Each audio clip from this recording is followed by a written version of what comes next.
Berbicara tentang replanting berarti berbicara tentang masa depan perusahaan, sustainability perusahaan.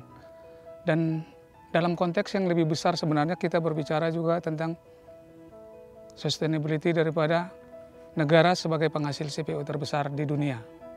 Dengan keluarnya peraturan pemerintah tentang adanya pembatasan luas satu grup perkebunan, kemudian adanya aturan pemerintah tentang pembukaan lahan secara zero burning, menempatkan replanting itu menjadi satu hal yang sangat penting. Bahkan khusus untuk Asian Agri, replanting itu sendiri menjadi growth model atau model pertumbuhan daripada Asian Agri. Asian Agri dalam mempraktekkan replanting maupun buka lahan di lapangan adalah dengan prinsip ramah lingkungan. Ramah lingkungan yang kita praktekkan adalah prinsip zero burning, jadi nol pembakaran. Jadi nanti juga akan kita tanam kacangan sebagai penutup tanah yang bisa menyumbangkan banyak oksigen ke udara. Kalau kita lihat di belakang ini adalah kondisi lahan yang siap untuk ditanamin. Kita bisa lihat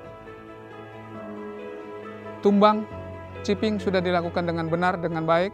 Kemudian dilanjutkan dengan pembuatan parit. Bisa kita lihat di rendahan, sudah ada parit. Kemudian sudah ada jalan kontur. Kemudian dilanjutkan dengan pembuatan teresan. Dalam melakukan mengelola perusahaan, Asian Agri sudah menerapkan yang namanya best management practice, di mana pada saat melakukan replanting kita menerapkan sistem chipping, sehingga batang sawit yang kita tumbang kita chipping dengan ketebalan 10 cm, kemudian kita rumpuk. Setelah itu bekas tumbangan itu kita gali sehingga akar bisa kita keluarkan dan kita barakan selama 1 bulan, sehingga dalam proses 1 bulan itu terjadi proses pelapukan yang sempurna di sana. Hal ini juga kita lakukan supaya ke depan kita bisa meminimalisasi serangan jamur atau yang paling rawan sekarang ini, Ganoderma. Kemudian dengan replanting ini juga kita berharap untuk masa periode kedua kita tanam ini, kita harapkan kita sudah mencapai produksi yang tinggi, 40-50 ton TBS per hektar, dengan CPO 8-10 ton. Kunci sukses untuk replanting ini yang pertama adalah adanya protokoler replanting.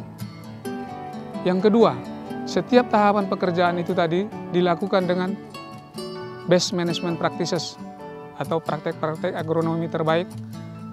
Yang ketiga, setiap tahapan pekerjaan tersebut di atas harus lulus sertifikasi. Dan yang keempat sendiri adalah organisasi replanting itu sendiri semakin hari semakin diperbaiki. Ada bidang yang menangani khusus replanting, sehingga tidak overlapping dengan tanaman menghasilkan yang sudah ada sekarang ini. Kita adalah kebun-kebun yang sudah memperoleh sertifikat RSPO, ASCC, ISPO. Jadi memang semua praktek-praktek yang kita lakukan adalah sudah mengacu bagaimana konsep mengelola kebun dengan ramah lingkungan.